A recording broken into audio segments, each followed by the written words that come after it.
Hi guys, कैसे हैं आप सब लोग। आशा करता हूँ आप और आपकी फैमिली में सब लोग बढ़िया होंगे।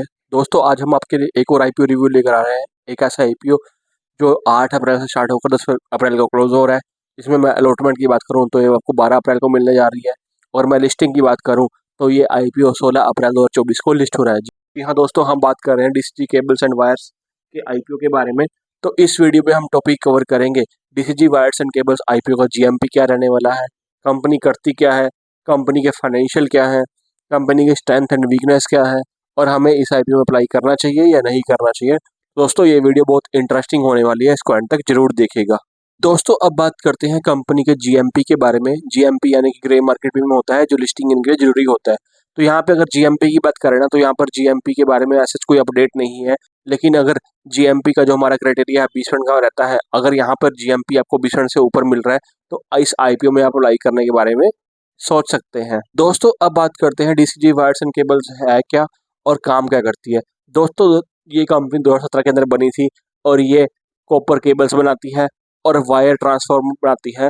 दोस्तों, अब बात करें ना, कंपनी की 3 मैन्युफैक्चरिंग फैसिलिटी हैं। एक अहमदाबाद में, 2 अहमदाबाद में है और एक वडोदरा के अंदर है। दोस्तों, अब बात करते हैं इस कंपनी का आईपीओ लाने का मेन ऑब्जेक्टिव क्या है। दोस्तों, पहला ऑब्जेक्टिव ये है कि जो कैपिटल एक्सपेंडिचर होता है ना डेली बेसिस पे कंपनी के फंक्शन चलाने के लिए, उसके लिए इनको पैसा चाहिए। सेकंड जो है वर्किंग कैपिटल रिक्वायरमेंट है। दोस्तों, अब आते हैं इस वीडियो के सबसे इंपॉर्टेंट पॉइंट के ऊपर, कंपनी के फाइनेंशियल के ऊपर। फाइनेंशियल में अगर बात करूँ कंपनी के एसेट्स के ऊपर ना, तो 2023 में जो क्लोजिंग हुई है ना, कंपनी के टोटल एसेट्स की वैल्यू लगभग 3564 लाख रुपए है। जो अभी क्लोजिंग में जो 30 सितंबर में जो क्लोजिंग हुई है, वो लगभग 6152.13 लाख चल रही है। यहाँ पर देखा जाए ना, कंपनी की जो एसेट्स की वैल्यू है ईयर ऑन ईयर बढ़ रही है, जो काइंड ऑफ कंपनी के लिए अच्छा साइन है। दोस्तों, अब आते हैं सेकंड एस्पेक्ट के ऊपर, जो है रिवेन्यू का। अगर मैं रिवेन्यू की बात करूं, जो 31 मार्च 2023 को जो क्लोजिंग हुई है, उसमें कंपनी का रिवेन्यू जो है 5455 लाख रुपए है। और जो और 6 महीने बाद ही रिवेन्यू बढ़कर लगभग 7639 लाख रुपए हो गया। तो यहाँ पर देखा जाए लगभग 2.5 गुना बढ़ोतरी हुई है रिवेन्यू के अंदर। दोस्तों, अब आते हैं सबसे इम्पोर्टेंट पॉइंट के ऊपर, कंपनी प्रॉफिटेबल है या नहीं है। तो अगर प्रॉफिट्स की बात करूँ ना, तो 2021 में जो इनका फाइनेंशियल ईयर क्लोजिंग हुई थी, तो इनका प्रॉफिट की बात करूँ तो 10,40,000 का प्रॉफिट था, जो 1 साल बाद बढ़कर लगभग 3 गुना बढ़कर लगभग 37 लाख रुपए इनका प्रॉफिट हो गया। 2023 में जो फाइनेंशियल ईयर क्लोजिंग हुआ है, इनके प्रॉफिट की जो वैल्यू है ना, 172 लाख रुपए है। और वही प्रॉफिट जो 30 सितंबर और 2023 को जो क्लोजिंग हुई है ना, लगभग 847 करोड़ रुपए, 847 लाख रुपए हो गया। तो यहाँ पर देखा जाए ना, इनका प्रॉफिट भी बढ़ रहा है। अगर हम ओवरऑल देखें ना, प्रॉफिट हो गया, रिवेन्यू हो गया, और एसेट्स की वैल्यू कंपनी के लिए बढ़ रही है ईयर ऑन ईयर, जो कंपनी के लिए काइंड ऑफ अच्छा साइन है। दोस्तों, अब बात करते हैं RONW रेशियो की। RONW ratio basically return on net worth होता है। अगर किसी कंपनी की RONW रेशियो 15% से कम होती है ना, तो कंपनी मानी जाती है फाइनेंशियली स्टेबल नहीं है। अगर वही वैल्यू आपकी 20% से ऊपर आ जाए तो कंपनी फाइनेंशियल स्टेबल मानी जाती है। इस आईपीओ के अंदर अगर मैं बात करूँ ना, कंपनी की जो RONW रेशियो लगभग 35.79% है, जो कंपनी के लिए काइंड ऑफ पॉजिटिव साइन है। दोस्तों, अब बात करते हैं DCG wires and cables IPO की डिटेल्स के बारे में। तो अगर मैं बात करूँ ना आईपीओ डेट्स के लिए, तो ये आईपीओ 8 अप्रैल को ओपन होकर 10 अप्रैल को क्लोज हो रहा है। अगर मैं बात करूँ प्राइस बैंड की ना, तो यहाँ पे आपको पर शेयर 100 रुपए का मिल रहा है। अगर हम बात करूँ ना कि लॉट साइज क्या रहेगा, तो यहाँ पर लॉट साइज 1200 का रहेगा। तो आपको मिनिमम इन्वेस्टमेंट लगभग 1,20,000 रुपए की करनी पड़ेगी। अगर हम बात करूँ ना कि कंपनी कितना पैसा उठा रही है बेसिकली ऑफर डिटेल्स की, तो यहाँ पर लगभग कंपनी लगभग 50 करोड़ रुपए आईपीओ से उठा रही है। और ये सारा आईपीओ ना 50 लाख शेयर्स का है, यानी कि इसमें कोई ओएफएस नहीं है। ठीक है, ओएफएस का मतलब क्या होता है, ऑफर फॉर सेल, यानी कि जो इसके एग्जिस्टिंग इन्वेस्टर्स हैं अपना कोई भी शेयर बेचकर नहीं जा रहे हैं। तो उसमें प्री इशू शेयर होल्डिंग की बात करते हैं, तो इन्वेस्टर्स के पास अभी 100% इक्विटी है, और इस आईपीओ के बाद लगभग 72.45 रहेगी। तो कंपनी के लिए काइंड ऑफ पॉजिटिव साइन है, बिकॉज इन्वेस्टर्स के पास मेजोरिटी जो शेयर होते हैं वो रहेंगे।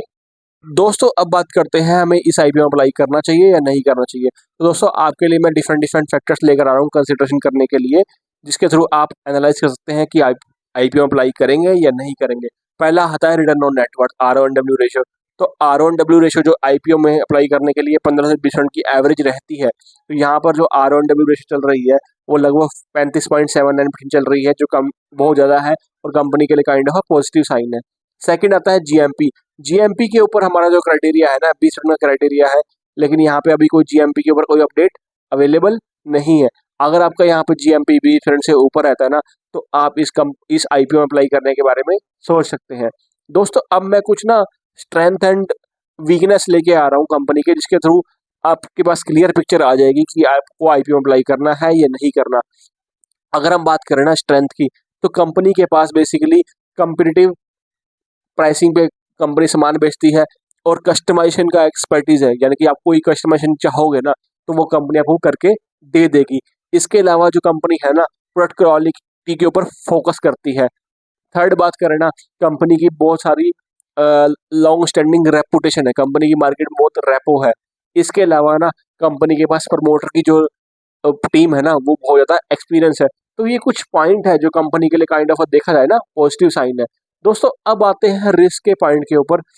रिस्क में जो पहला आता है ना, जो कंपनी के पास ना सप्लायर लिमिटेड है। अगर सप्लायर लिमिटेड है ना तो उनका माल भी काइंड ऑफ लिमिटेड बिकेगा। सेकंड आ गया इनके पास जो कंपनी का बिजनेस ऑपरेशन है सिर्फ गुजरात के अंदर ही है, तो यानी कि बाहर के एरिया में सामान बेचने के लिए ना थोड़ा चैलेंज रहेगा। ठीक है। थर्ड अब बात करूँ ना, इस काम के लिए जो कंपनी किस डोमेन में है ना, वो वहाँ पर हाई कैपिटल वर्किंग की रिक्वायरमेंट रहती है।